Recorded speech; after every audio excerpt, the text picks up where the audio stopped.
Hi, everybody. It is June 15, 2024. We are midway through June. Anybody else feel like time is really kind of speeding along? Hello, Alicia DeMoss, Analog Synth Player, and Andrew Cruz and Justin Wynn.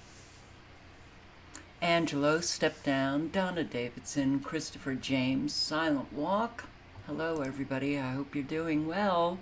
Step Down, yes, hi. Amber Eyes, Jay Northrup, the Turtle Tribal Nation.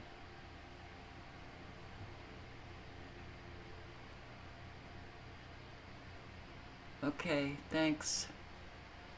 So, it is Saturday night. Maybe people have plans. Maybe people are having a good time. Yeah. Oracle 11, hello. Denise, hi. Sith Trish, hello. Dude, hello. So let's take a look at radar. The fabulous frequencies. Yep, they are spreading. They're making bigger, more intense supercell action. Severe thunderstorms. You got them in Kansas. You got them in Nebraska. The eastern edge of Nebraska getting hit hard. Minnesota, you got a river there, St. Croix, is it? Oh, they're planning on flooding a whole lot of areas of Minnesota. So be careful. Apparently there's going to be some snow in Montana. A June snowstorm in Montana. But look at all of these little blips activating as the supercells. Look at these frequencies involved right at the periphery. One, several hits here, several hits the bottom here in Kansas. More supercells ignite for Kansas. You got Alabama, South Carolina, and in the same area of Florida, you've got these supercell soldiers activated to bring about more rain for you guys in Florida. Just what you need. Tornado alerts, let's refresh. Maybe some have expired. Oh, well, it looks like you got some tornado action happening in Nebraska. Madison, Nebraska. 14 miles southwest of Norfolk. 10 miles west of Madison. You got them in Nebraska, also in Colfax, Platte, Stanton, 20 miles north of Columbus. You got them in Cumming, Stanton, Wayne. Your tornado alerts for Nebraska. Look at these frequencies involved. Well, it really is a shame we couldn't get through to people. Severe weather. You got severe weather in South Dakota, of course in Nebraska, and you have severe weather in Missouri, and your Arkansas-Tennessee border. What is that about? Okay, so severe weather. North Dakota, Hentinger, Slope, Stark. 19 miles south of Dixon. Severe weather. Nebraska. Johnson, Nemaha, Oto, Pawnee, Richardson. It's 2 miles west of Cook, 2 miles northeast of Dubois. Kansas, Brown, Jackson, Nemaha, Potawatomi. Oh, my pronunciation. It sucks. And also in Iowa and Nebraska, you've got 3 miles east of Cedar Creek to 4 miles north of Cook. Also in Texas, Pecos, Reeves, Ward.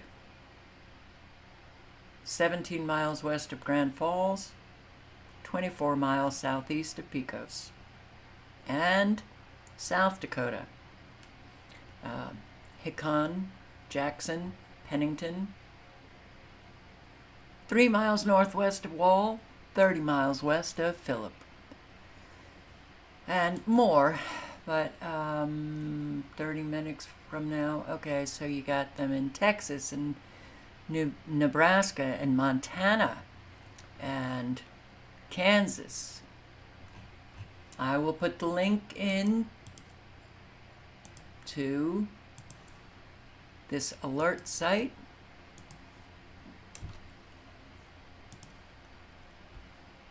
Yep. Especially where you see the activation of the supercells, these severe thunderstorms that are in the color of red. Be careful, you guys in Kansas and Nebraska. It's not looking good. All right, so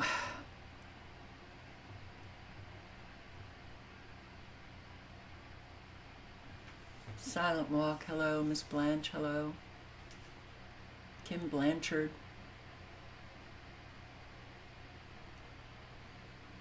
Yeah, the subscriber here is expecting fires as well in Arizona. All right.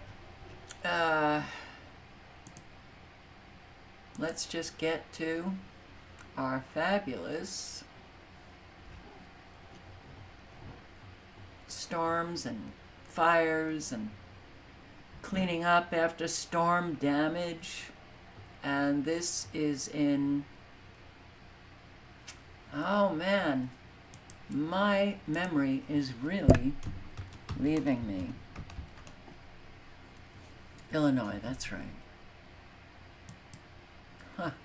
Illinois. Alrighty, well, again, we hope you had some sleep last night, and if not, it was probably with that loud night for us in central Illinois. Some have... I included this just to show you once again how unbelievably sick are the trees. Their immune systems are shot, which means that they're very weak.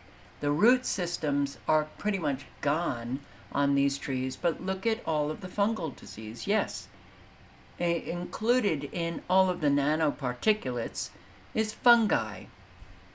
Woken up to down trees as well as power. Just in case there's somebody that doesn't understand what I just said, I'm talking about the geoengineering masters of the universe spraying an awful lot of nanoparticulates, including fungi. Lines, many were without power, and that includes in Ford County, one of the hardest hit areas, but also Gibson City. So our morning show reporter is there. He's been joining us live from there all morning. But Mitchell, as we join you, tell us how things have improved in your eyes. Well, the city officials have kind of put out a statement saying that the cleanup is going to take a couple weeks as people are waking up, getting ready for their workday and driving around. As you can see, crews are just picking up piles and piles of debris. As you can take a look right behind me, we've got a street light that is on the floor there. One of Gibson's parks behind me that's taped off at the moment just due to that street light down. Gibson City Mayor Dan Dickey sent a statement to WCIA saying the city crews will be working overtime this weekend. Residents are asked to pile tree debris caused by the storm next to the street and not on the street. So they just wanted right at the end of the driveway there. I spoke with a couple homeowners who say the damage is extensive to one of their maple trees that's been hit a couple of times, but are thankful their house and themselves are safe. Actually, we heard it last night. It came through at 9 o'clock last night, and I heard cracking, popping, like explosions, And this is our third windstorm here in Gibson. So it was not a good feeling to look out, and we've seen everything that went down.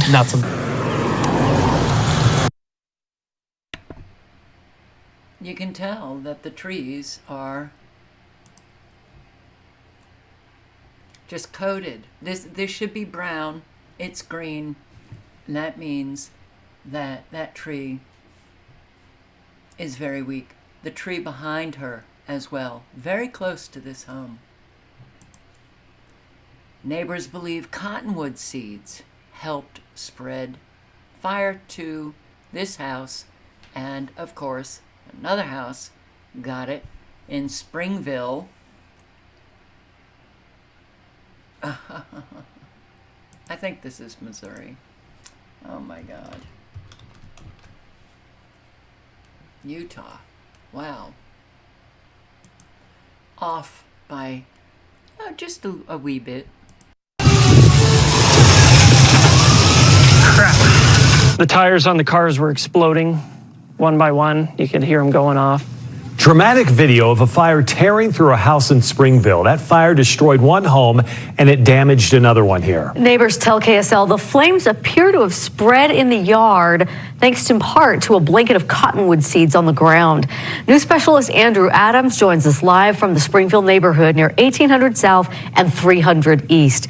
Andrew, was anyone inside the home when the fire started?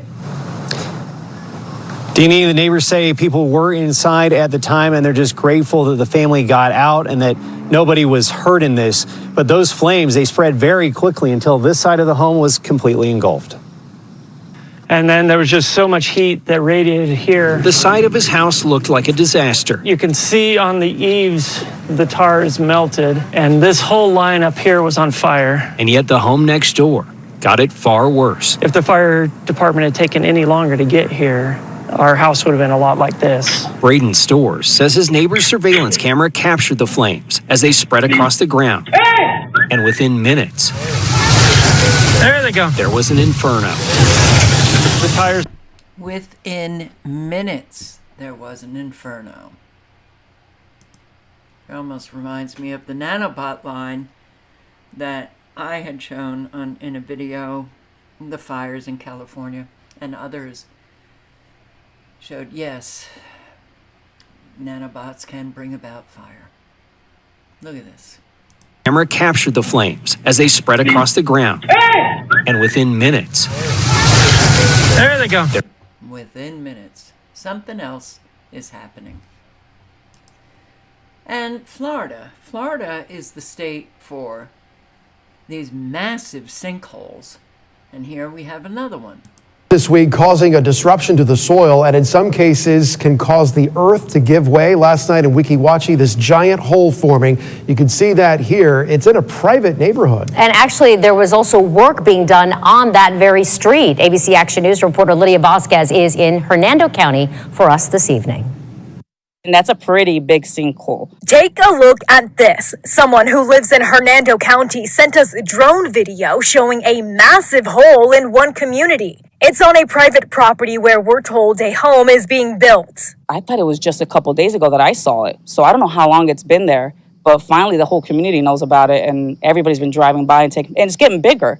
The initial picture and initial video looked like it was less wide, and now it seems like it's getting closer to the newer house there. Caution tape now surrounds the perimeter of the property in Royal Highlands. Neighbors say the steep hole is still too close for comfort. I'm scared. I'm scared my house is next. I mean, it's right there. Now we're just waiting to see where else it's going to pop up. And there's so much land here that they're just going to continue building. All this is going to be houses at some point.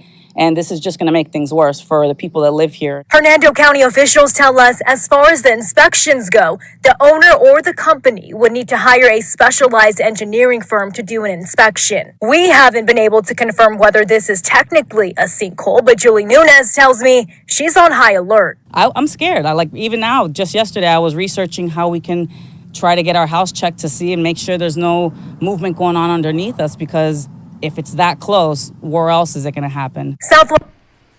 That's right, and that's going to be costly. So, what do we have here? Oh, right, Southwest Airlines, the Boeing Boeing again. It's Boeing 737 MAX 8 airplane. All right, man. Another Boeing. They're taking down Boeing. That they literally, I mean, it's now, it seems that they have at least 2 a week of Boeing accidents, or, well, this one, apparently, Southwest Airlines passenger flight, this is in April, came within 400 feet of slamming into the ocean off the coast of Hawaii after weather conditions forced pilots to bypass a landing attempt. In April, they're just getting around to reporting this. This was posted 23 hours ago. They're taking down Boeing. So apparently it took like a nosedive, and then the experienced pilot just pulled up the nose and stopped it from crashing into the ocean. My God. So, Auburn, Maine, an emergency situation. Lockdown took place, shelter in place. We've got I guess a madman on the loose. And we're continuing to follow breaking news this morning. We have an update out of Auburn to an ongoing situation where police had a shelter-in-place order in effect following multiple fires. There was a suspect on the loose. Now that order's been lifted. Jacob Murphy's still live there trying to get more information for us. So good morning, Jacob. What can you tell us? Yeah, good morning, Nora. I have a little bit of a different vantage view for us. For most of the morning, we haven't been able to see what is going on because roads have been blocked off. But now that shelter in place has been lifted, you can see right behind me, we did get reports that there was a vehicle that was on fire, and this is now just confirming that. You can see it kind of looks like a school bus there has been just completely burnt out by whatever fire was going on.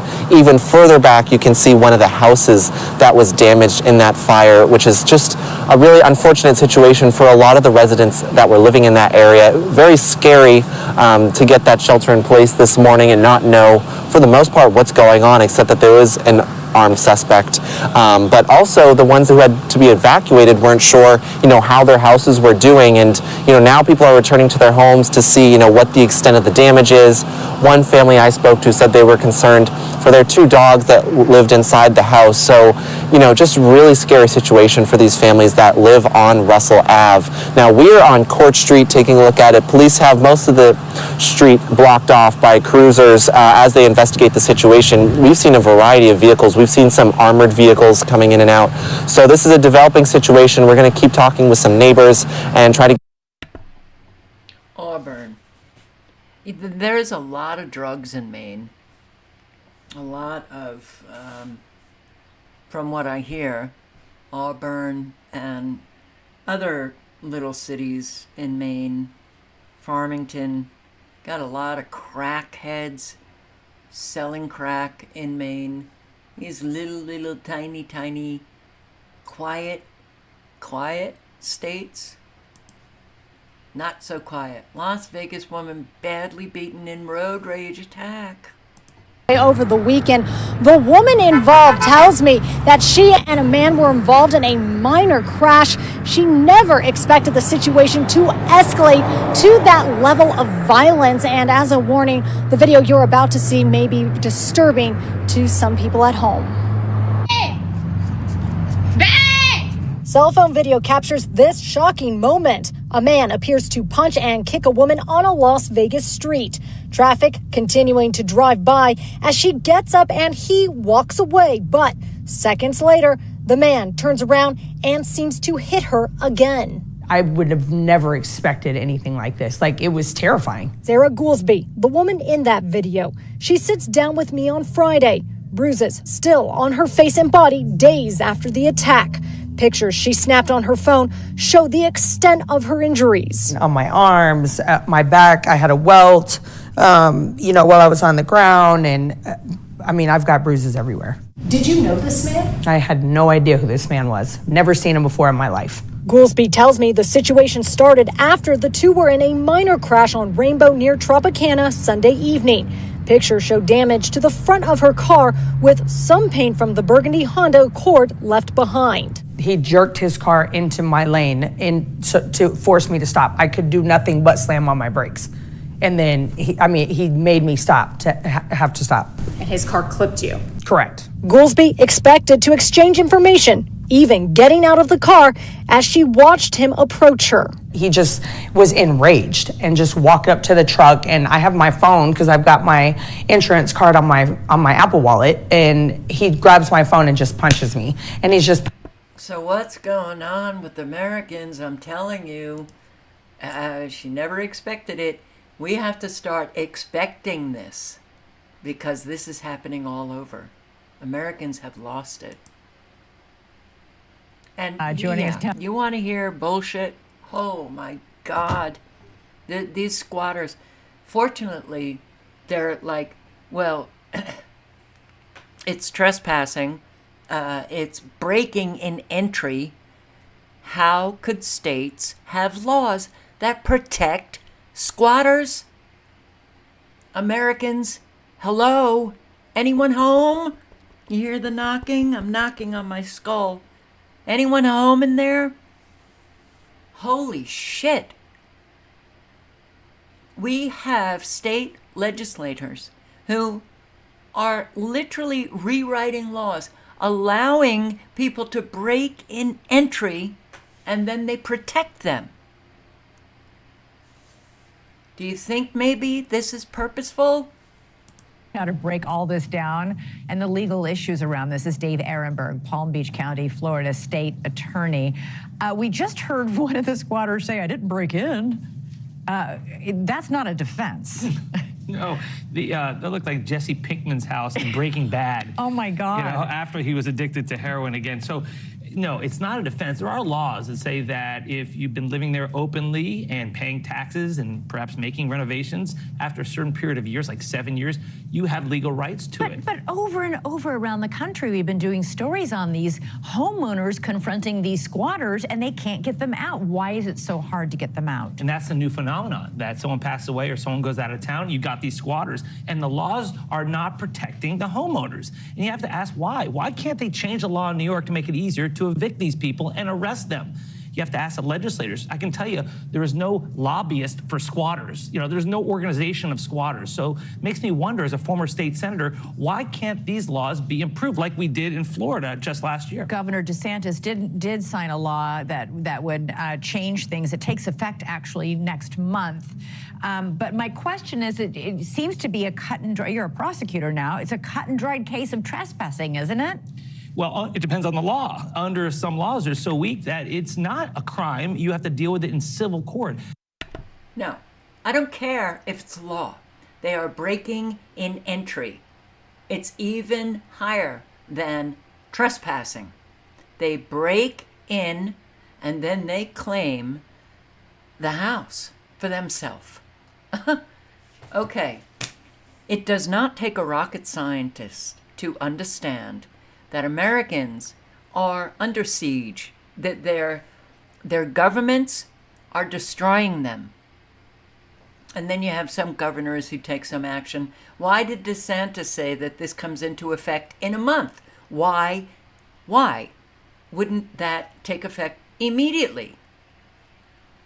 I am so beyond, like, how do you even, there's, I mean, the abject insanity that is going on, the criminal insanity that is going on. It is very hard to attend to and to have any kind of rational discussion. There is no discussion. It's breaking in entry. Okay. Jesus, I just... You would think Americans would just be doing something to maybe protect their own rights.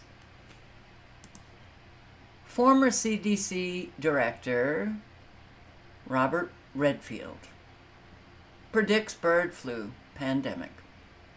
It will happen. It's just a matter of when it will happen. And listen to this, man. Okay, it seems that he is kind of pointing to gain in function happening with the bird flu. But once again, The Hill is writing something that is not factual, which is the World Health Organization identified the first human death in Mexico from bird flu. That was debunked weeks ago. But no, The Hill is going to report it as a fact. Wow, man.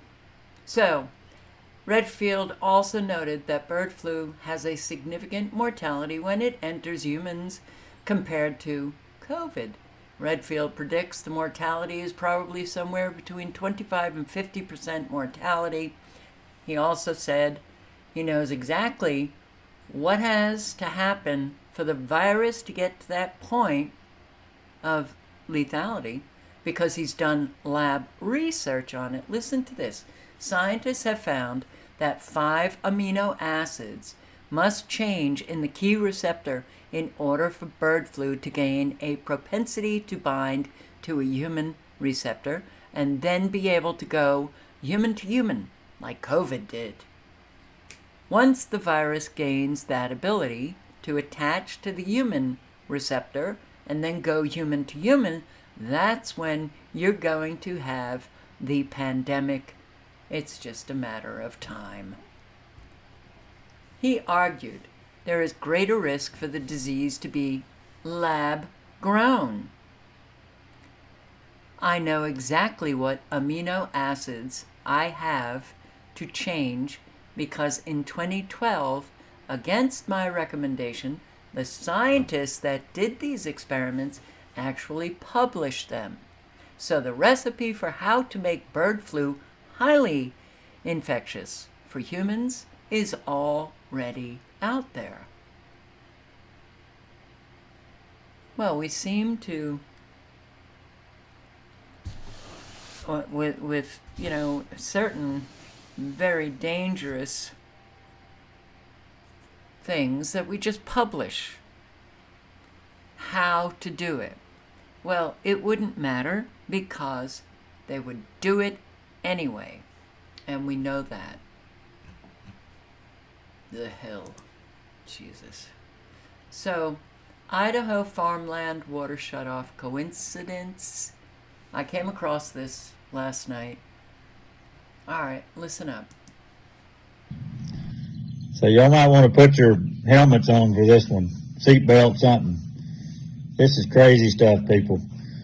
So, just so I don't get this video doesn't get deleted, this is for entertainment purposes only. Everybody should do your own homework. I'll tell you where to go. But I made a video a couple of days ago about the water issue in Idaho. Some people had reached out and said, hey, do you know what's going on? I didn't know anything about it. I just made the video to see if anybody else knew. And holy cow. Thank you all the TikTok warriors out there that there's a lot of people that have been doing some homework on this for a long time. And so I've shared some stuff. I've reposted some stuff. There's a ton of information out there. But this is crazy, people. So the DOD, Department of Defense, you Google this, DOD invest in cobalt. Just Google that, and this will come up. Part of the, why all the politicians want to fund Ukraine, right? Or not, there's many reasons, but so one of the in the last Ukraine budget, or whatever you call it, there was some money in there for cobalt mining in America.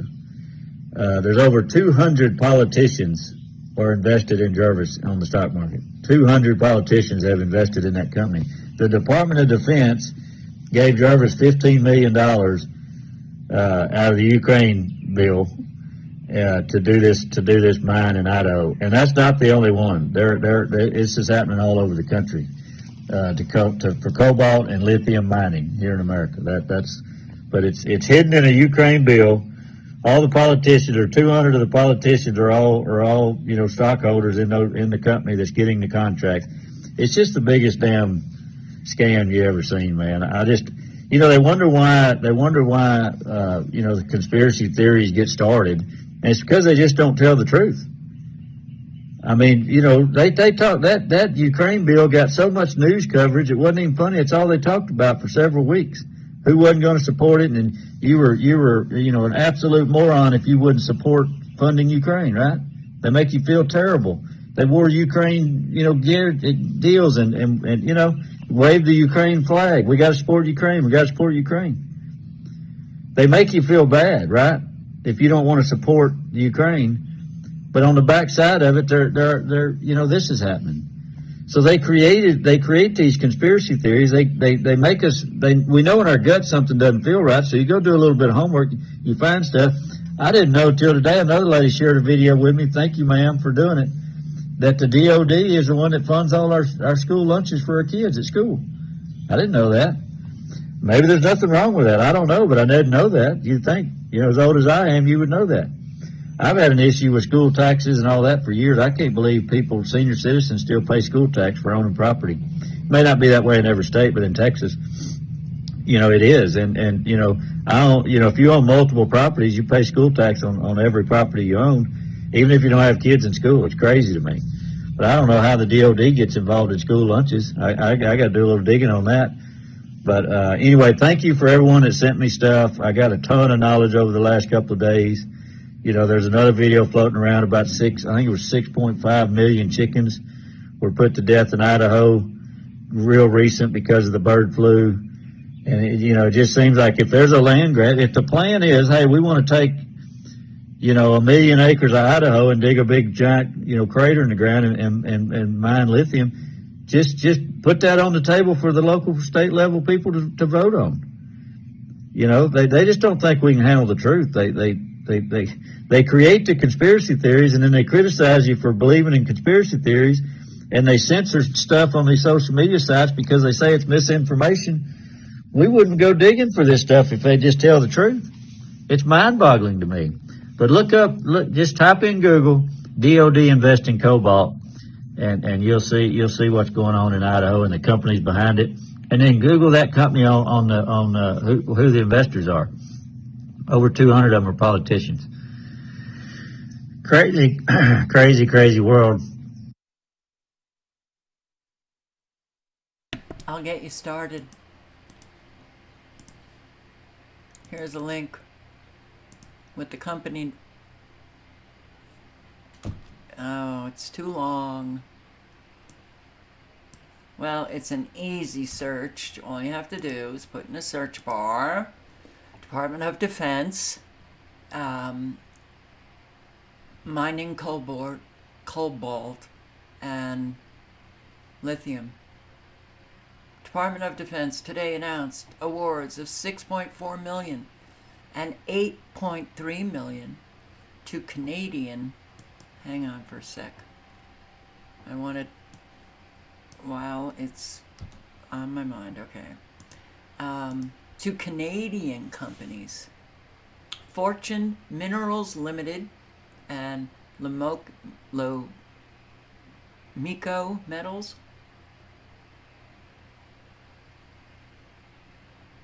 It's not that they think we can't handle the truth. It's that they're afraid that we would stop them if we knew the truth. So they keep it from us. We have a thoroughly corrupt government. All governments, local, state, federal. All right, I'm going to post a link to this. Food recalls are skyrocketing. What's going on? And you can watch the video. Here's the link. I've posted on some of those recalls, but you might learn that there's more. And human fertility, again, is going way down. June Now, you don't need to be a professor of physiology to work out the implications for the future of the human race from what I'm about to tell you. Up until 2019 in Denmark, sperm motility was going up. And of course, sperm motility is essential because it's a long swim up to the uterine tubes where the fertilization takes place. Motile sperm are essential. So up to 2019, 2017, 2018, 2019 in Denmark, motility was going up in sperm. By 2020, it had gone down by about 22%. This is a huge reduction in sperm motility in Denmark. Now, this study was done among sperm donors in Denmark, quite a few thousand of them, at 4 cities around the country. What's happened to sperm motility in the UK? Don't know. Don't know of any studies. United States? No, I'm afraid I don't know that one either. Why is it only Denmark that has done this work and no one else? Now, frustratingly, this is not in the Journal of Human Fertilization, Human Fertility. It's going to be in it. It's an electronic pre-release, so we don't have a detailed breakdown on the years. But we do know that by 2022, from 2019, a massive reduction in sperm motility. Now, just by way of parenthesis, let's just, before we look at the detail of the study, let's just look at this here. Now, this. I'm going to put the link in again. You can watch, but no, the population of the world is going down at a rather rapid pace.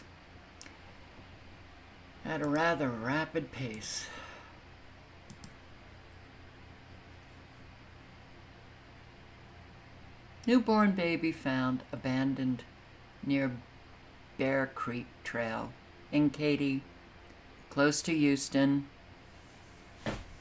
Texas. A lot of babies are being abandoned. Breaking: California Senate just banned schools from notifying parents if their child changes their gender identity or pronouns. Schools will no longer inform parents if their kids decide that they're the opposite gender. Does that sound like a good policy? Or does it sound like government taking over parental rights? Safety Act. Don't tell their parents. Look at all of these people who are rah-rah usurping parental rights, handing it over to government. Boy, I think we need to stand up, right? Yeah. Maine is opening up a new publicly funded affordable housing, and the qualification is you got to be part of the LGBTQ community. Okay. Maine.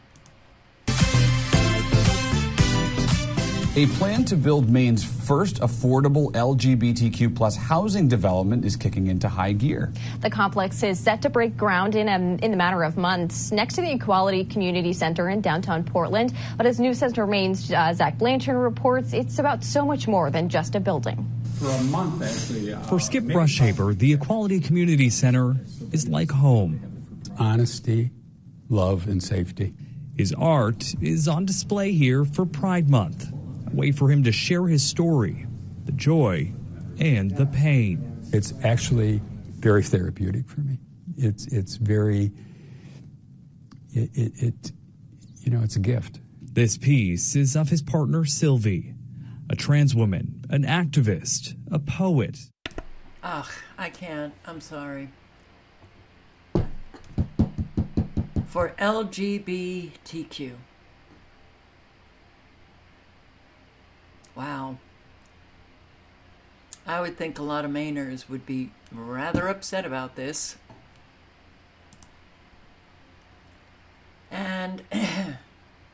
once again, we have a candidate for political office who has been posting fake racist posts against himself. Within the last hour, about the charges against the challenger running for Fort Bend County Precinct 3 Commissioner. Yeah, he is accused of creating a fake social media account to post racist comments directed at himself. ABC 13's Rosie Wynn joins us live from the Fort Bend County Jail with new information. Rosie. Gina, the Fort Bend County District Clerk just made those charging documents for Thurl Patel available to the public. More than 20 pages that we have spent the last hour sifting through, and the allegations are alarming. Here is what we know so far. Back in October, the DA's office received a request from Precinct 3 Commissioner Andy Meyer to look into who was behind several social media posts directed at his opponent, which is Patel. This came after Patel sent out a press release with a collage of supposed racist social media posts that he claimed were directed at him. Meyer told investigators he recognized one of the accounts behind the comments as Antonio Scallywag. The documents then further detailed how they linked that account back to Patel, including getting a subpoena from Facebook and Google. From there, they were able to obtain account and payment information matching Patel's credit card number, address, phone number, and other personal data. Patel now faces a third-degree felony of online impersonation and Class A misdemeanor for misrepresentation of identity. The DA's office tells us this is the first time that they've charged someone with that specific election-related misdemeanor. Now, we have made efforts all day to try to reach Patel, whether it was through phone, social media, or even the address listed on his candidate filing. We also reached out to his opponent, Precinct 3 Commissioner Andy Meyer, but a spokesperson tells us at this time they have no comment. We're told that Patel did bond out of the jail here early this morning. His next court appearance is on July 22nd. Gotta love it, right? No, you don't. Okay, Columbus, New Mexico has the floodgates wide open. I don't think they're floodgates because, well, they seem to have a space in between, you know, the fencing, but okay. Well, Twitter, I know my last video was a little choppy as I was live right next to the border, so I'm re-uploading, wanting to show you guys how the government is actually opening these gates. There is no rain out here in Columbus, New Mexico. No scheduled rain anytime soon. However, these gates are wide open. There's actually, in the last hour and a half that I've been driving next to the border wall, we've seen, this is the second set of gates, of doors that have been left wide open on the southern border, guys. This is dangerous because there is no border patrol out here keeping track of anybody. We've been driving close to 2 hours now on the border, and not one single border patrol has been in anywhere near our site. So we're going to continue to bring you guys more updates, now kicking off our border tour, making our way to the West Coast, and I will be bringing you guys updates the next couple of weeks every day from the southern border. Keep it locked here on X, Border Wars on Rumble. I'm posting the link should you want to check out Anthony Aguiro's videos, but really, maybe he was talking about the flood of migrants. Open, come on down. German stock exchange boss slams government, says economic policy is sheer catastrophe and migration policy is universally wrong. That's right. Well, will it change? Probably not. Criticism, he said, you're just crazy, just crazy. What kind of government do you have there? You're well on the way to becoming a really outdated economy.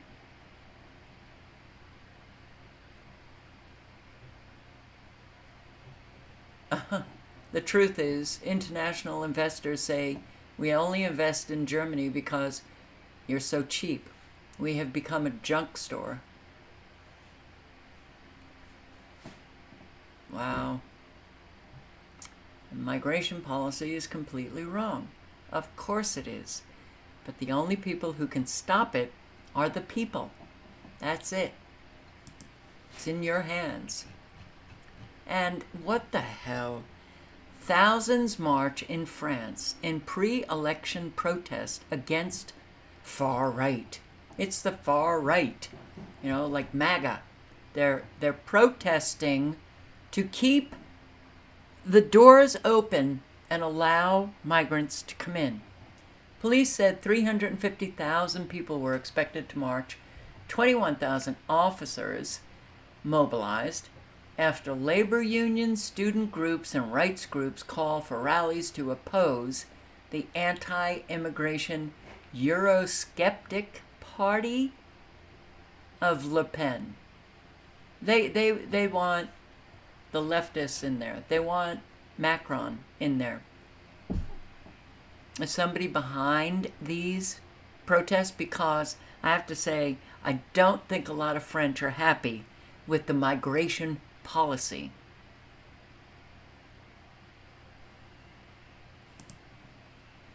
Biggest worldwide blackout we've ever witnessed about to happen. Dee's Inspiration Station. I am going to post the link. I like Dee. And I'm going to play a few minutes of this video where she's talking about that cyber attack. That, yeah, I mean, that is one of the scenarios, and it may very well happen.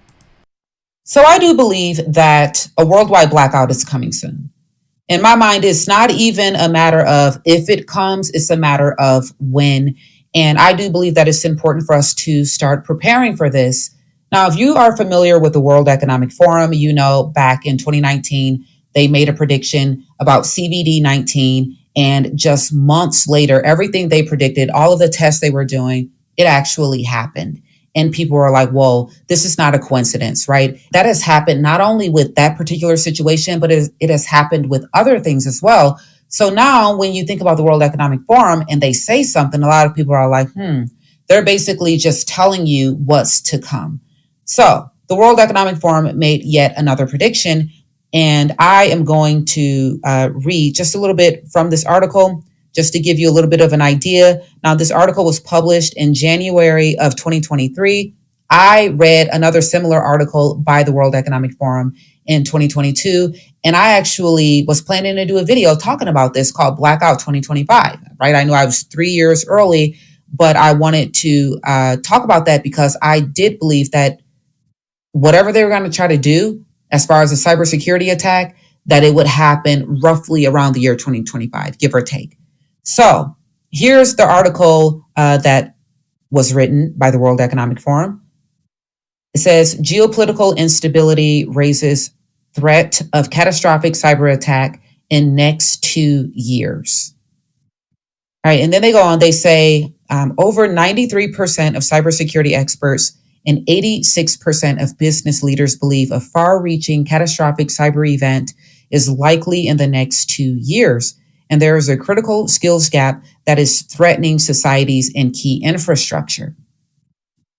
Okay, so you're looking at that, right? And you go through the article and they're basically blaming a shortage of talent and skill in the cybersecurity industry for why they believe that this is going to occur.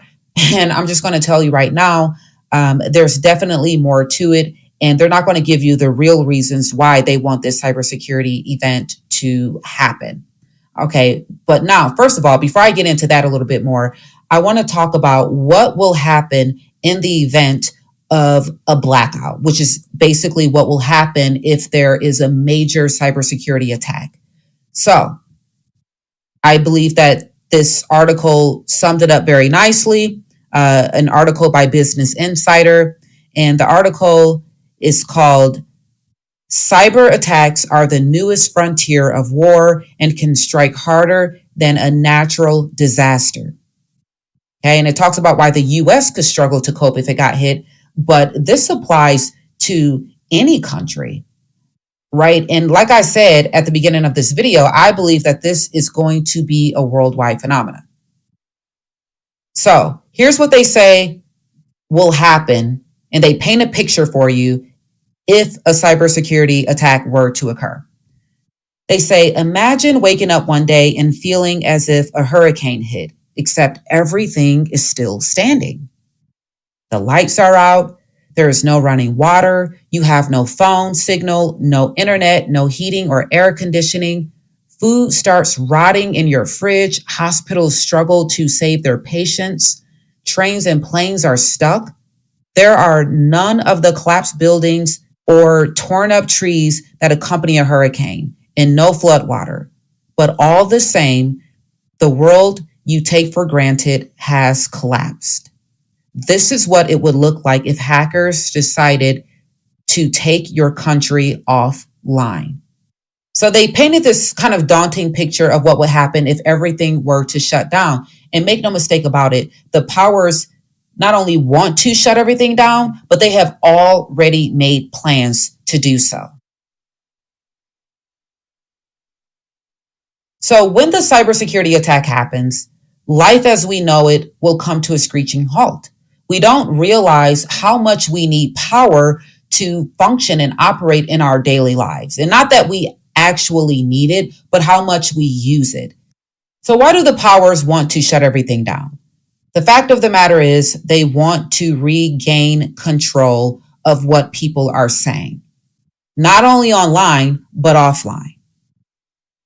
And if you look at social media platforms like TikTok, they are talking about banning TikTok in the United States, right? And the leaders over at TikTok, they're fighting hard to make sure that they are able to stay in the States.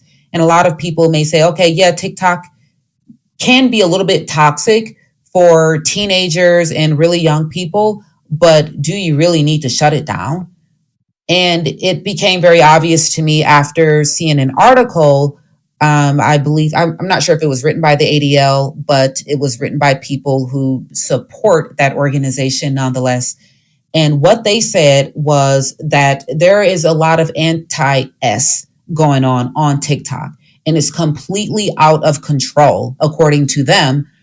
And they said, even though they have added these restrictions on TikTok where you can't say certain things, a lot of people who use the platform have found ways to bypass these restrictions.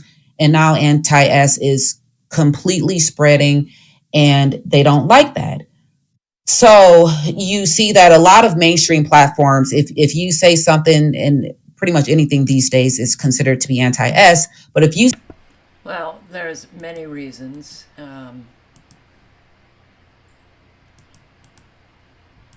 But having a cyber attack, shutting down the world, well, we saw what happened with the pandemic. And they did. A whole lot of the world was shut down. And we saw people cave to it. So, bringing about a cyber attack, nobody will believe that it's the evil globalists doing it. They'll just think that it was hackers or whatever narrative is going to be spoken at that time. But can you imagine the violent chaos that takes place? Yeah. All those cells, the illegal migrants all over the country, millions of them, well, they'll get activated. They'll be our United Nations soldiers. Step out of line, you get shot. Dead. Martial law. It's brilliant if you're evil. A brilliant scenario to just take over. So,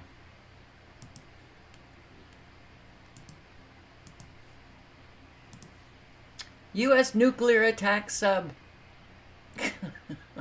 Oh, yes. Canada, U.S. have decided to join Russia in Cuba. U.S. Navy fast.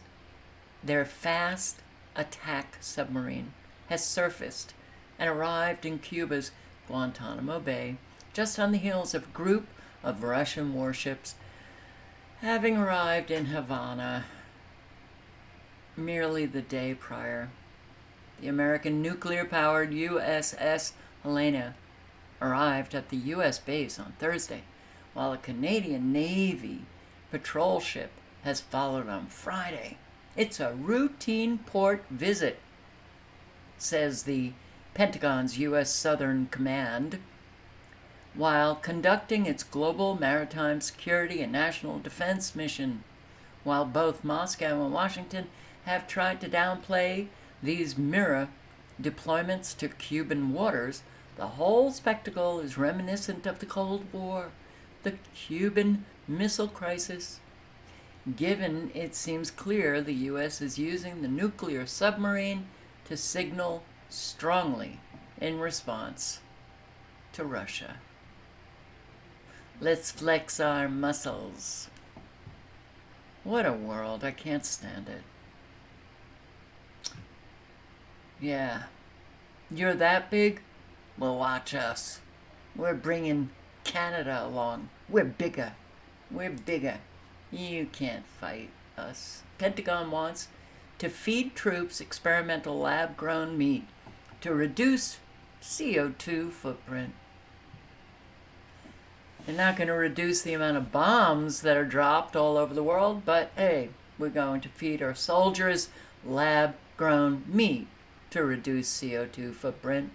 The Pentagon has a mighty footprint on the world, doesn't it? Soldiers used as lab rats.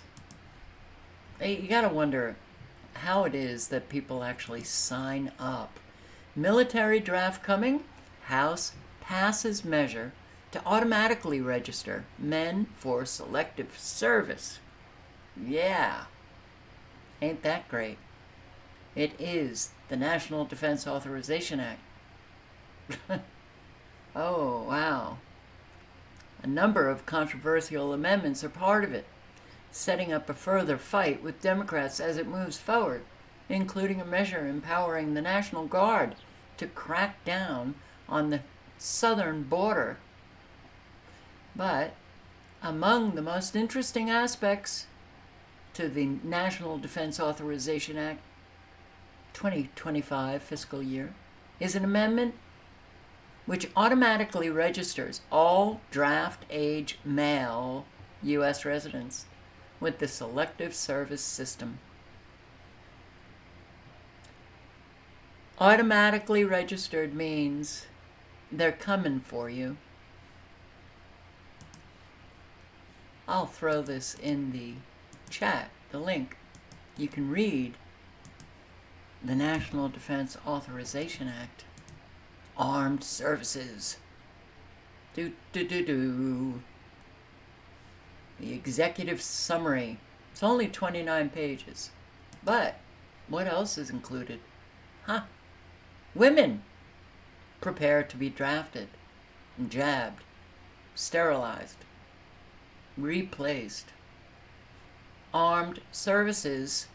This is the United States Senate Committee on Armed Services to strengthen the Joint Force and Defense workforce, amends the Military Selective Service Act to require the registration of women for selective service. Well, you think you know different than men, and you wanted that respect? Well, you get drafted too. Argentina riots after the new libertarian president of Argentina, Javier Milei, cuts taxes? That's what the riots? Because he cut taxes? No. Riots have broken out in Argentina after tax reforms passed the Senate. Now, people are pretty confused by this, so I want to explain it. Here's the tweet that people are confused about. So Mario Nafal tweeted this out. Riots are spreading across the Argentine capital after Milei's controversial tax reforms passed the nation's Senate in a closely contested vote yesterday. The reforms we will see cuts to VAT, personal income tax, and export duties. So people are like, what in the world? Why are they rioting in Argentina? I think, do we have footage of the riots? I mean, people are just going crazy in Argentina and over tax cuts. like make this make sense. There's these tax cuts and that doesn't matter. Can you fast forward to the actual riots? We don't need to see. Yeah, let's get to what's going. Yeah, there we go. Oh my gosh. So just crazy, you know, they're trying to shoot water at these people to get them. But there's been, you know, you're seeing this is kind of mild in comparison to what we've been seeing trending online, but there's Molotov cocktails being shown. People are just really, really angry. And it's just nutty going on in Argentina. Do we have any of the rioting footage? These are the protests, but do we have, I don't know if we got any of the riot stuff. Okay. Oh, there's some. Oh yeah, look at this. They're going crazy. Yeah, so there you go. Okay, it's getting nutty. Totally nutty. All right, now look, people don't riot like that over tax breaks. So let's clear up some of the confusion on what's really actually going on there. Javier Milei. So he was recently elected. He's the libertarian. People are really, you know, a lot of libertarians are championing the guy, saying, all right, he's going to go in there. This is the first libertarian ever to be elected to the presidency. And he calls himself an anarcho-capitalist, so very much in favor of slashing every single government entity, getting rid of all government spending, and turning everything over to the private sector and letting the free market handle things. Now, where libertarians think this is a really great idea, and by the way, I want to bring up that when I did the piece the other day about the banana republics, about the Chiquita Banana Company being held liable for killings. And then I asked the question, you know, I'd love to hear from you libertarians on how do you square that? You know, this was a private corporation that was able to go in there and able to dominate and own everything. And they were able to then hire these mercenaries and kill people. And I did get some emails, and they were actually quite thoughtful, good emails, where many of you expressed that's not true free market capitalism. That's not true principles of a libertarian. The United Fruit Company and then Chiquita, they were able to get in the governments of all of these countries. They were able to buy leadership, essentially, that it wasn't just this corporation coming in and siphoning the resources of the people, but that their own people sold them out. And that's true. There were leaders in these South American countries, in these Central American countries, who were corrupt, and they allowed this company to come in, and they allowed them to bribe them and to control them. And the United States government and the CIA was even very much involved in protecting the United Fruit Company and helping them commit all the atrocities that they were committing. When you look back at the massacre that happened in 1928, for example, the United Fruit Company was going to go to called up the U.S. and said, we need some help. So bring the troops. And the U.S. said, okay, we'll bring the troops. And then Colombia said, wait a minute, we don't really like the idea of American troops coming down here. We'll take care of it. And so Colombia actually then allowed their group to go and commit a massacre on behalf of the United Fruit Company. So, you know, the libertarian idea would be you open everything up and government totally and completely stays out of it. And that's what Javier Milei is wanting to do in Argentina. So what happened that's causing the riot is that he put together a tax reform package that cuts a lot of taxes. But not only does it cut a lot of taxes, but it also cuts pensions. People do not like that. It also left thousands of people who worked for the government suddenly unemployed because he slashed government agencies. It also privatized certain public resources.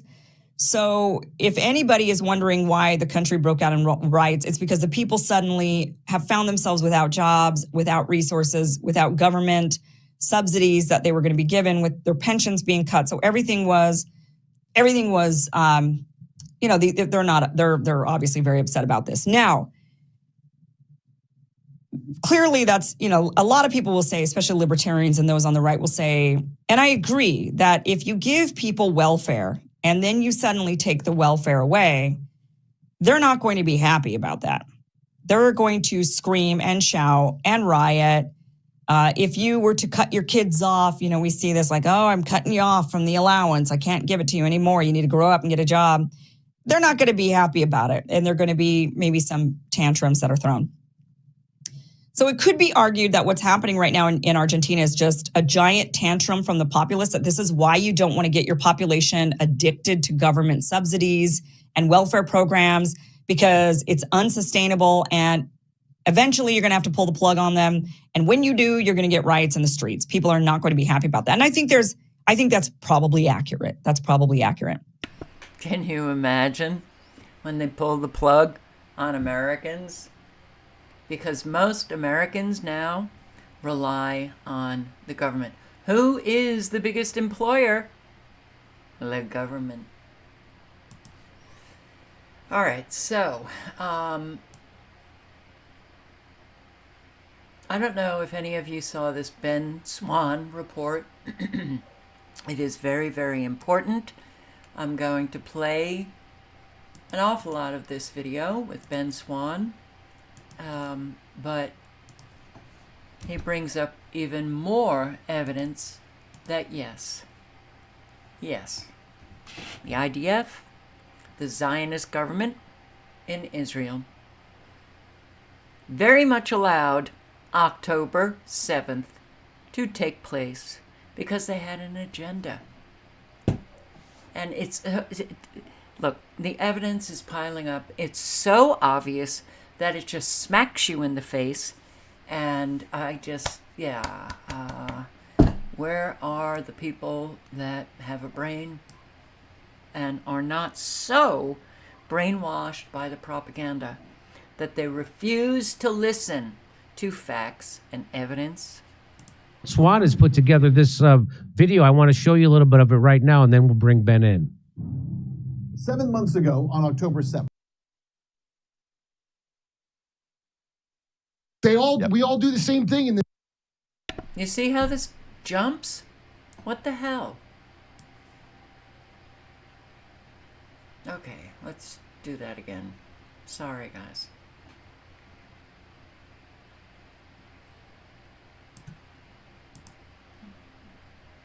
The Afghanistan papers, that's what that proved. They lied about Ukraine. There isn't a war they haven't lied about. It turns out now the Gaza war, it looks like we're being lied to about the Gaza war.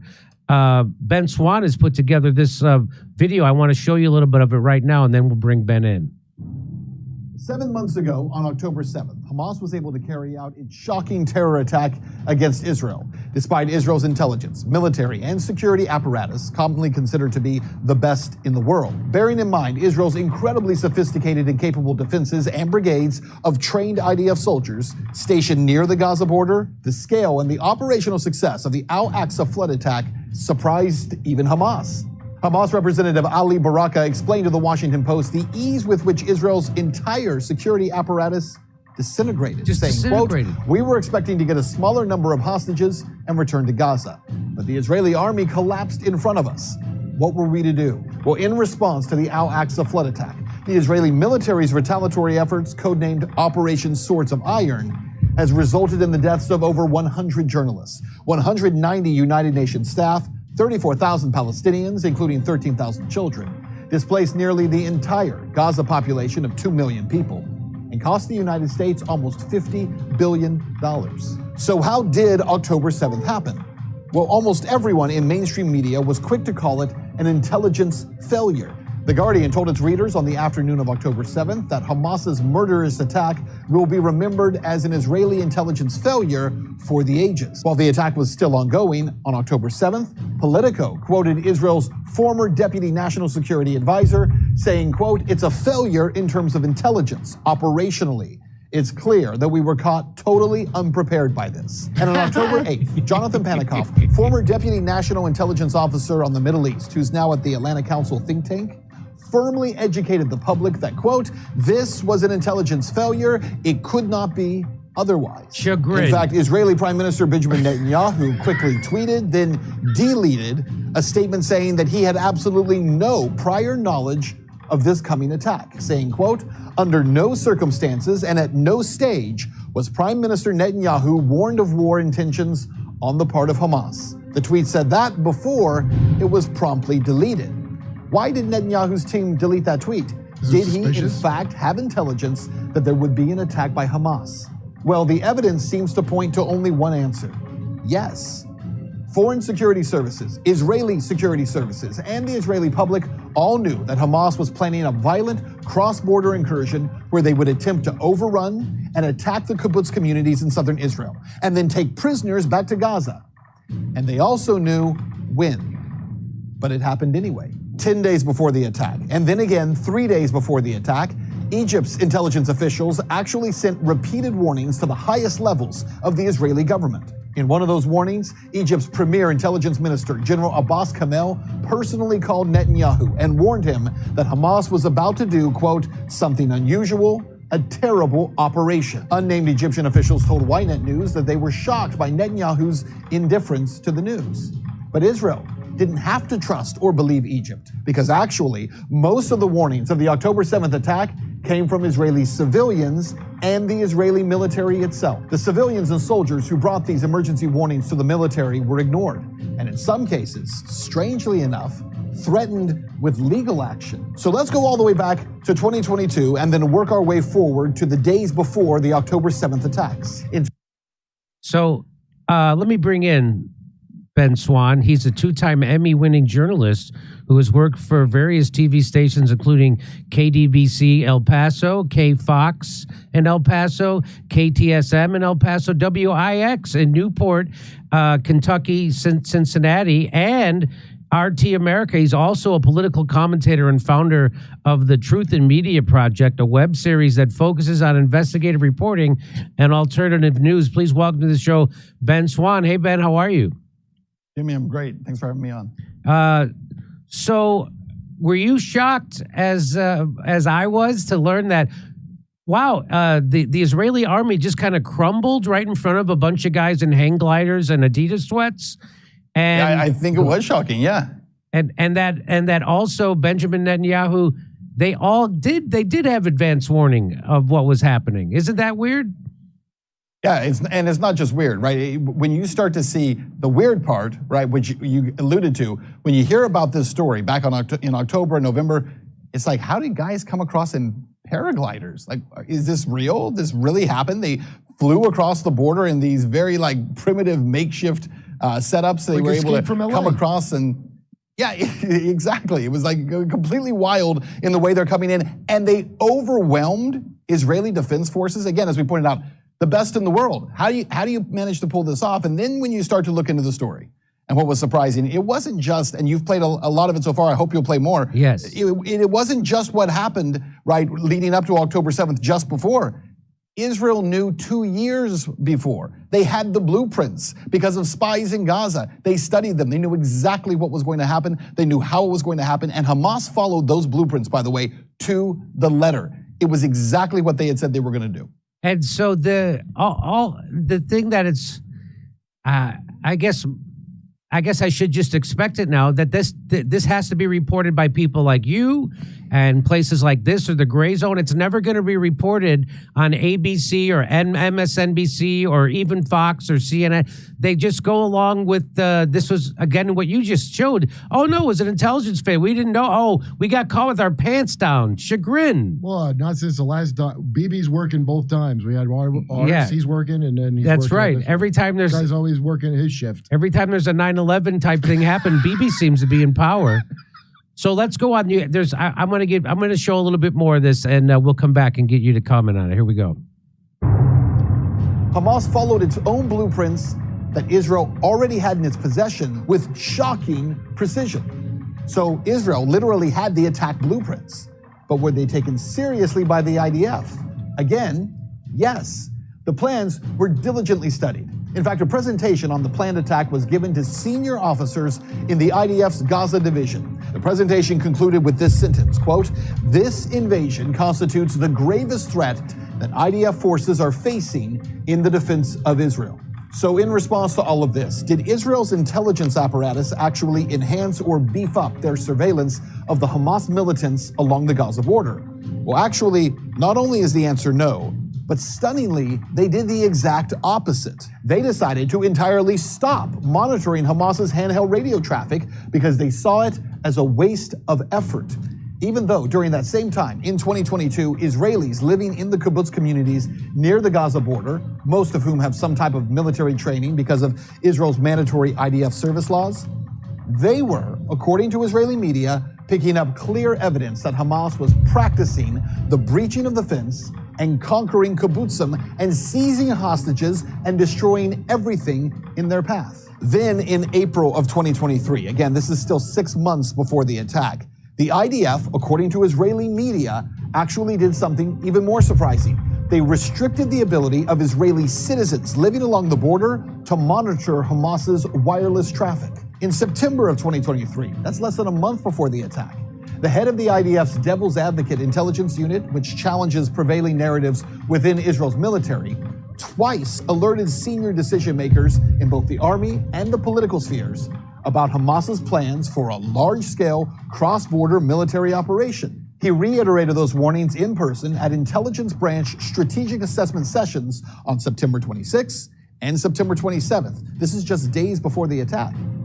During this period, again, just days before the Al-Aqsa flood attack, Israeli civilians residing in the kibbutzim near the Gaza border were witnessing with their own eyes and ears constant and enormous Hamas training exercises. The army reportedly turned a blind eye. One of these Israelis, Ben Shoshan, worked as a tour guide in the southeastern Israeli region surrounding Gaza. In a radio interview just days before October 7th, she remarked, quote, Hamas has been training for weeks right up against the border, sometimes in massive numbers. I tried to warn the officers, but they told me I didn't know anything and that I was safe. On October 3rd, a journalist for Israeli Public Radio tweeted and made crystal clear that the bizarre and violent Hamas drills that were taking place on the Gaza side of the border were evident to everyone who was living alongside that border, including the Israeli military. The Islamic Jihad organization started noisy exercises very close to the border with missile launches, simulating breaking into Israel and kidnapping soldiers. Didi Fold, a resident of Netiv Hatara, said, it was significantly closer than previous times. The children wake up and they ask what's going on. There are explosions, booms. It is not similar to previous exercises. So it was clear to everyone that Hamas wasn't only planning to do something horrible, but it was also clear exactly what that horrible and evil thing was. According to a female IDF soldier who spoke to Israel's Channel 12 news program, she was constantly trying to warn her superiors about the gravity of the Hamas training exercises. And she was threatened with legal action, saying, quote, we were told that if we continue to harass on this issue, you will stand trial. So, Egypt knew, the Israeli military knew, and the Israeli civilians knew. And yet 2 days before October 7th, the Israeli military took 2 entire commando brigades, that's around 100 soldiers, away from the soon-to-be breached locations of the Gaza border and sent them to the other side of the country, to the West Bank village of Huwara. Despite no Hamas presence being in Huwara, and despite there being giant Israeli dance parties taking place right along the same border fence where violent, escalating, and obvious Hamas drills of breaching and kidnapping were taking place. Does this make any sense? And have you heard about these dance parties? Because it turns out there's bizarre and inexplicable narratives surrounding the planning of these now infamous dance parties in Israel along the Gaza border. So I thought it was weird that they had a rave next to a concentration camp and they were told, no, go have it. Yes. They checked. The people who organized that checked to see if, hey, is this safe to have it right by our big concentration camp? They said, yeah, go do it. So, Ben, this reminds me a lot of what they said after 9/11. After 9/11, they said no one could have imagined that they would fly planes into these buildings, even though... Except for Deutsche Bank, who short-sold those plane companies. They somehow guessed. Even though then afterwards you find out that lots of people had imagined that. It was that not only did the people inside the intelligence community imagine it, but it was on TV shows had imagined it. They imagined trouble for you just stating obvious reality politically. That could lead to violence. They can game that out. Yeah. You can't game this one out though? So what do you think this adds up to? Go ahead. Yeah, well, it's a couple things. And by the way, 9/11 was always referred to as an intelligence failure also, right? Oh, it was intelligence failure. Our agencies, we need more agencies to work together and have more power in order to not have intelligence failures, right? So that's the game they play. Look, when you really look at the evidence here, right? And by the way, but these dance parties, the one that happened on October 7th was only allowed, it came in late, it was proposed late. The head of the IDF in the area actually opposed it and said, nope, you can't have this dance party on the 7th because we need more time to be ready for it. It's a Jewish holiday. We can't do it. We don't have soldiers in the area. And the reports are that when he made that protest, that the IDF authorities over his head said, nope, you're going to approve it. And they pushed it through. The bottom line is this, guys. If you look at the statements by Netanyahu and by his party after the fact, what have they said? Not even my words, not your words. What has he said?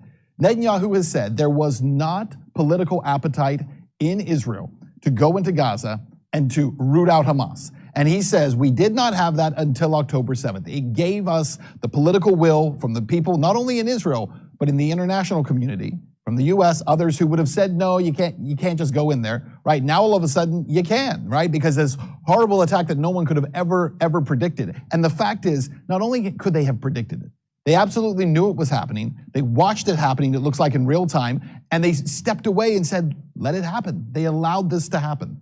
What, they use their own people as human shields? That's some awesome. They allowed this to happen. Just like the US of A, allowing things to happen so that we can go and fulfill our war wet dreams on other countries. Not even the disabled are safe from Zionists.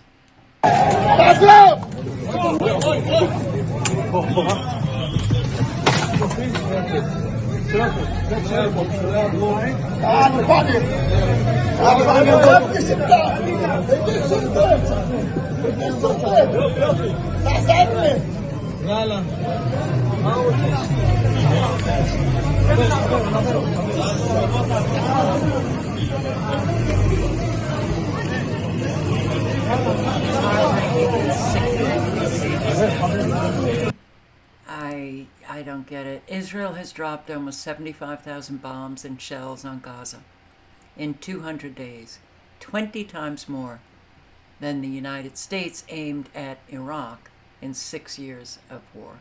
I didn't verify that, but we dropped an awful lot of bombs on Iraq.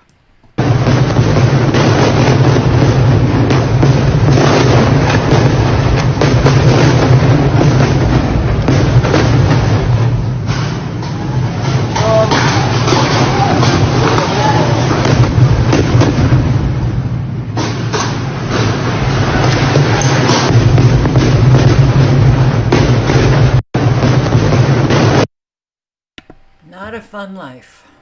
Not a fun life. Allowing or perhaps creating. Well, when you allow, you create. And we all know that Hamas was brought about by Israel, by the United States, funding and training.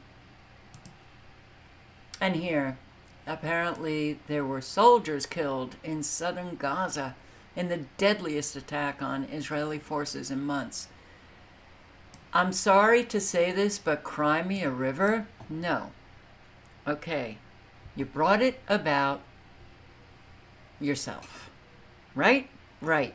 I can't even listen to this guy, so here you go.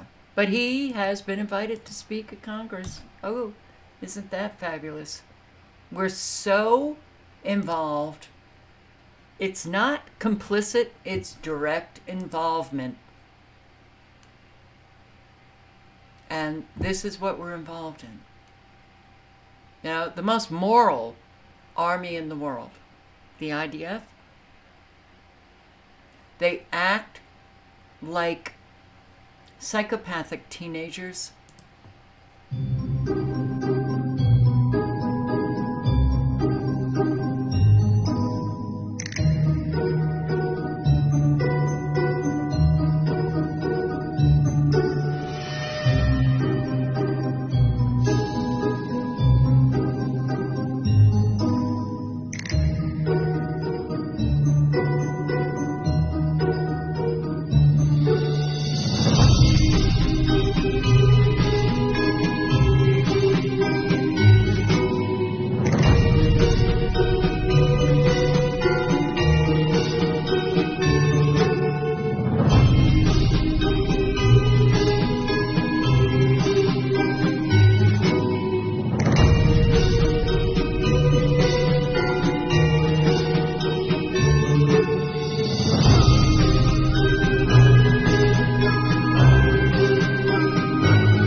But there is no babies left.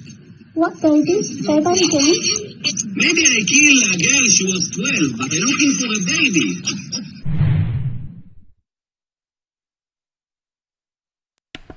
What a portrayal. They have to have approval for this kind of behavior. Send it out to the world. They must want the world to absolutely hate them, the world to go against them, and whatever that the higher ups, the Zionists, are doing, they are literally making every Israeli very vulnerable to an awful lot of hatred coming their way. This is not good for any Israeli. And here, yes, the Jewish movement opposing Israel and their crimes is truly moving. As Jews, many of us of Israeli origin, many of us descendant from Holocaust survivors, we feel a particular sense of responsibility to stand up against the reprehensible crimes being perpetrated in our name by the State of Israel. Yet we say not in our names, not just as Jews, but also as Canadians, on account of Canada's deep complicity with Israel's crimes. This complicity comes in many forms, from the arms trade to the suppression of speech on Palestine through false accusations of anti-Semitism, for example.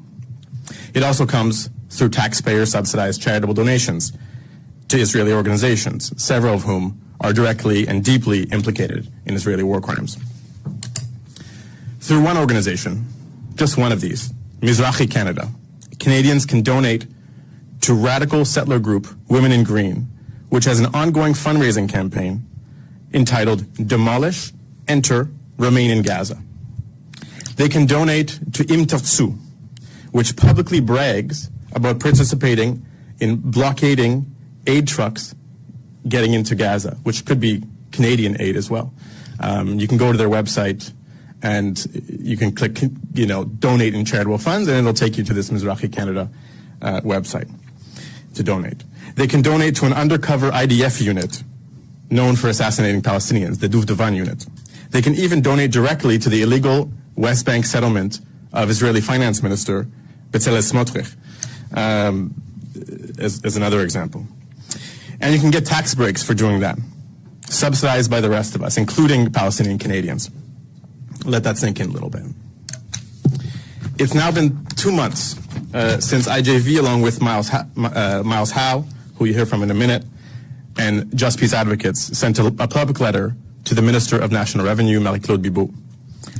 This letter follows decades of official complaints from our organizations with hundreds, if not thousands, of pages of incriminating evidence about organizations like Mizrahi Canada, like the Jewish National Fund of Canada, like the Ne'eman Foundation. There's a long list. Yet despite the mountain of evidence showing these organizations violating Canadian law, these organizations continue to get off scot-free by successive liberal and conservative governments.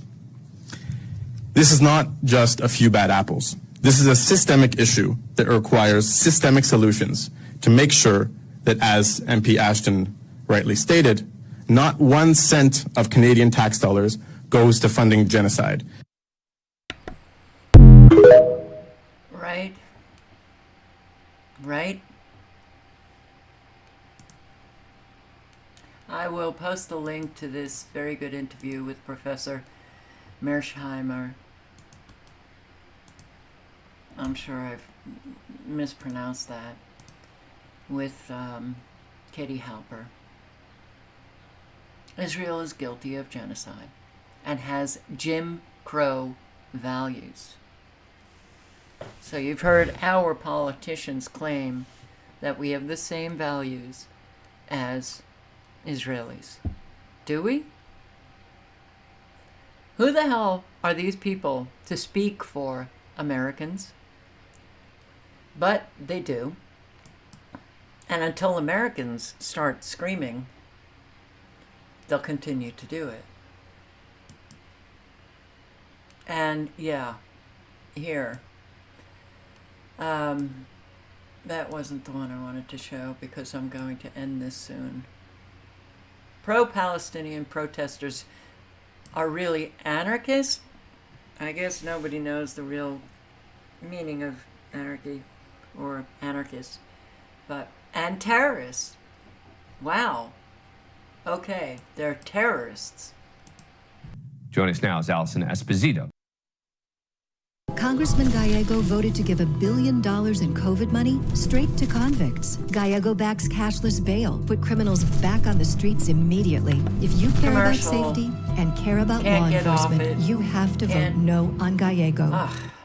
Joining us now is Allison Esposito. She is a 25-year vet of the NYPD, served as deputy inspector of the 70th precinct in Brooklyn. She's currently running for Congress in New York. Thanks very much for coming on the show. Appreciate it. All right, so talk to us about this from the police perspective. You know, what sorts of crimes are they in? It's not a crime to protest, right? That's what the defense is always going to be. But talk to us about why the Hate Crimes Division is investigating. What sorts of potential crimes are they looking at here? So this is a deeply disturbing issue right now, and all of us as Americans should be afraid. What we saw on those videos was horrifying, and you had Sorry, but I'm removing this because all the evil in the world is apparently coming from the Talmud. No. That's very obviously wrong. A group of individuals coming from a rally that's celebrating the slaughter that happened on October 7th. No one is celebrating the slaughter. No one is celebrating the slaughter. This woman is an outright liar. And if you want to listen to this 4-minute interview, go ahead, click on the link. But I have so little patience to listen to. And she's a congressional candidate, a Republican. Okay. Served in law enforcement for 25 years. So that makes her an expert to get on News Nation to lie. To lie. I can look in a whole lot of books, Emergency Education Point. I can look in a whole lot of books. I don't have to look in the books. I can see that there's an awful lot of evil going on that's not coming from the Talmud.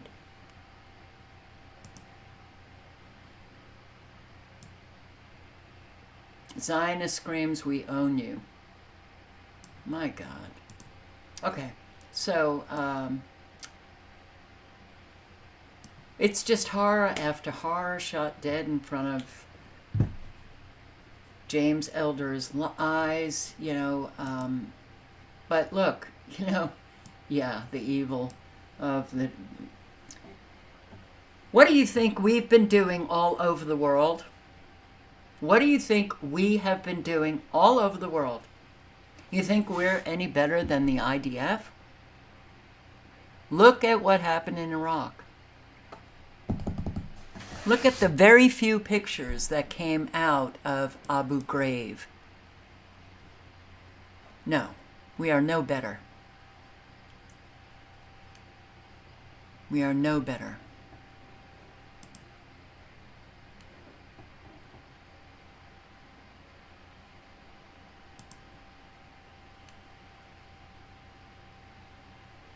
And yeah, when you look at what Americans are doing to Americans, what do you think? The very tiny population of Jews is the creator of all this? It was outside of this Lorraine Road location where 3-year-old Julian Wood and his mother were stabbed. Shortly after, police arrested and charged 32-year-old Bianca Ellis in connection to this crime. But Julian did not make it. Go ahead, face me for a second. Last week, Bianca Ellis did a little dance, getting handcuffed, arrested here for violating probation in a theft case. Records show a magistrate referred her for a mental health evaluation, but it didn't happen. Friday, a Rocky River judge released Ellis. Monday, she ended up arrested for a vicious attack. Police call random. Why didn't this woman get a psychiatric mental health evaluation? The judge tells us the organization handling mental health evaluations for the court had no one available, and Ellis would have had to sit in jail for days on a minor case. Oh, what a horror show. She would have had to sit in jail for days.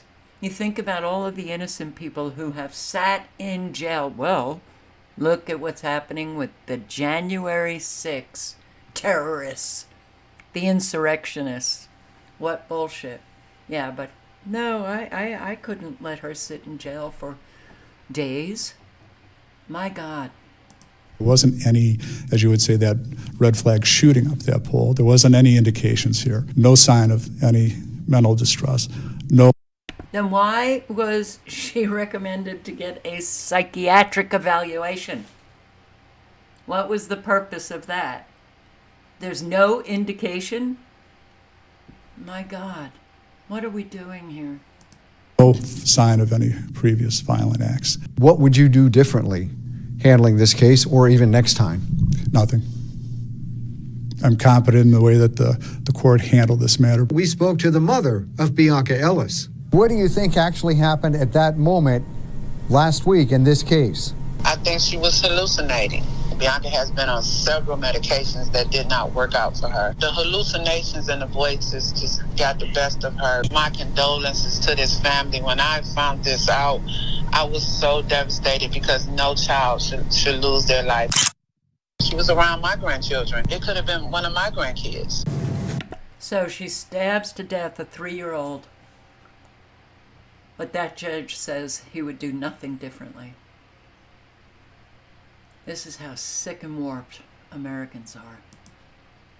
The horror show is not just going on in Israel and Gaza. And now they're calling for a face mask ban. Oh, wait, when the bird flu pandemic begins, they'll, well, repeal that. Tonight, concerns about anti-Semitism could mean a ban on face masks for some people in the city. CBS. It's a concern about anti-Semitism. Yeah, bang it into Americans' heads.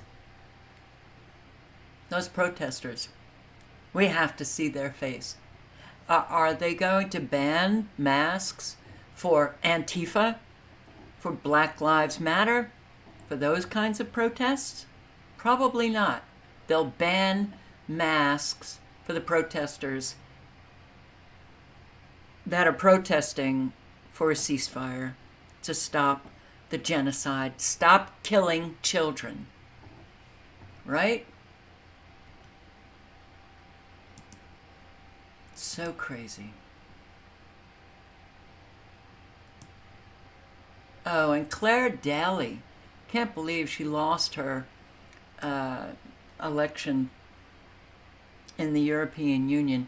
Does anybody know how they keep the ministers in the European Union? I mean, how those elections go? Who votes? Is it I don't think it's the people. Is it the people? I don't know. Wanted to share. One is that friend of show, she's actually been on the show before. Claire Daly, member of European Parliament, MEP from Ireland. She lost her seat, but to honor her, we wanted to play a few clips of her speaking in Parliament because she's so great. And of course, many times people who are on the right side of history, they lose their seats, but I know that whatever she does next, she'll do a great job. So let's take a look at some of these clips of Claire Daly. Despite the catastrophic death toll it has inflicted, Israel is losing on the ground and in the court of public opinion. There's no way that this ends that doesn't leave Israel a pariah state with occupation and apartheid on borrowed time, and they know it. So they're doing everything they can. Desperate acts of aggression to provoke a wider conflict with Lebanon, with Iran, with anybody, to draw in the US, to save them from the consequences of their own actions. And as Yemen shows, Butcher Biden is reporting for duty.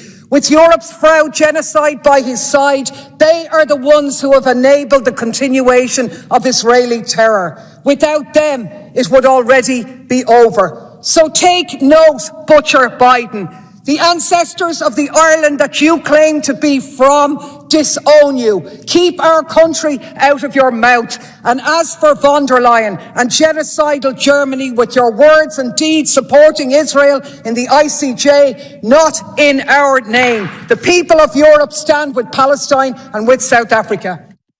So far, the EU and US response to Israeli genocide has been straight from the abuser's handbook, Darvo. Deny, attack, reverse victim and offender. And if that doesn't work, sure, just change the subject. So as the genocide in Gaza continues, you want to talk about everything but Gaza. You refuse to put the item on an agenda stacked with every cliche imaginable, from Venezuela to Iran, with pride of place given to the old reliable Russian interference. So across the pond, Special Agent Nancy Pelosi gives the signal, branding Palestine protesters as Kremlin operatives, and like clockwork, the dark insinuations begin in Europe. Everyone can see what you're doing. It's tedious, it's predictable. You've been doing it since 2016, and it isn't going to work anymore. The mass movement is focused like a laser on genocide. Everyone knows it's happening, and Europe is... And they cut her off. They cut her off. Wow. Well, Rooster, I just have to say, man, not quite sure what the hell is in your brain. American doesn't even mean anything anymore. It used to mean you are white not too long ago. Do you just leave these comments to instigate people? We've been the melting pot forever. And this is the mentality we've got here? Wow. Scary. Scary. Doesn't belong here. Used to mean white. God. All right, so... Anyway, yeah, we've got a lot going on, and for those of you who think that our Congress is only controlled by one country, Israel, that it's the Jews, that it's Israel, maybe you should do a little bit of research on the Jesuits, on the evangelical Christians. Yeah, do some research on that. And you might find out that there's an awful lot controlling Congress. Awful lot of people. And, you know, the Jesuits have been so brilliant to put out in front the Jews, to use them.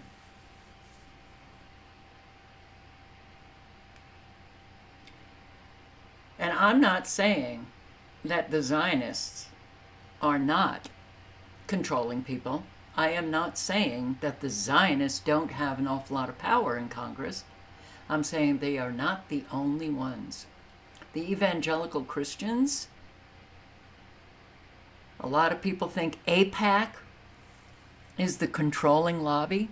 Check out the lobbies of the evangelical Christians who believe, oh yeah, kill all the Palestinians. We've got to remove them.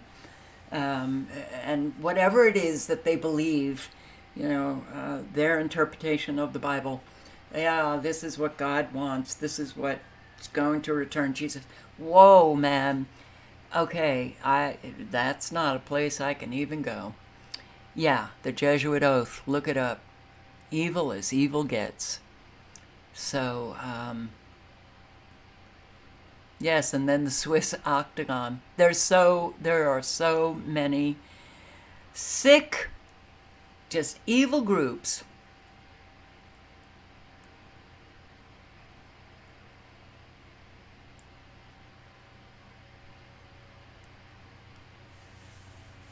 Look, I am not interested in racist comments, anti-Semitic comments, and yes, I will remove them. Absolutely.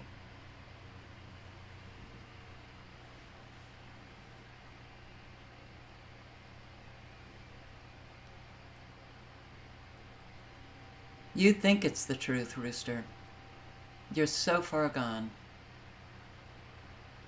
So yeah, bring your best self to life. Always.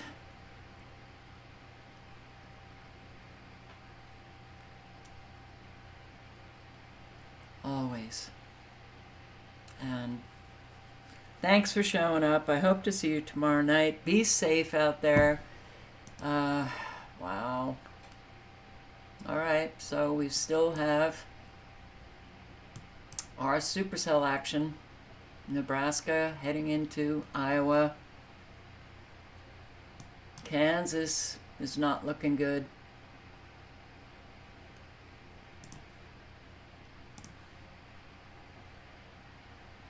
We've got tornado warnings in Oklahoma, Beaver, Oklahoma, in North Dakota, Hettinger and Stark. Tornado warning in Montana. Daniels, McCone, Richland, Roosevelt, Sheridan. Wow.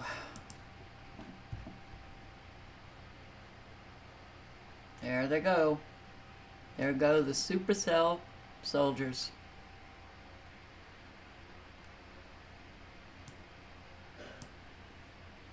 Be safe, everyone. Be prepared for anything happening anywhere. Good night and good luck. Ciao.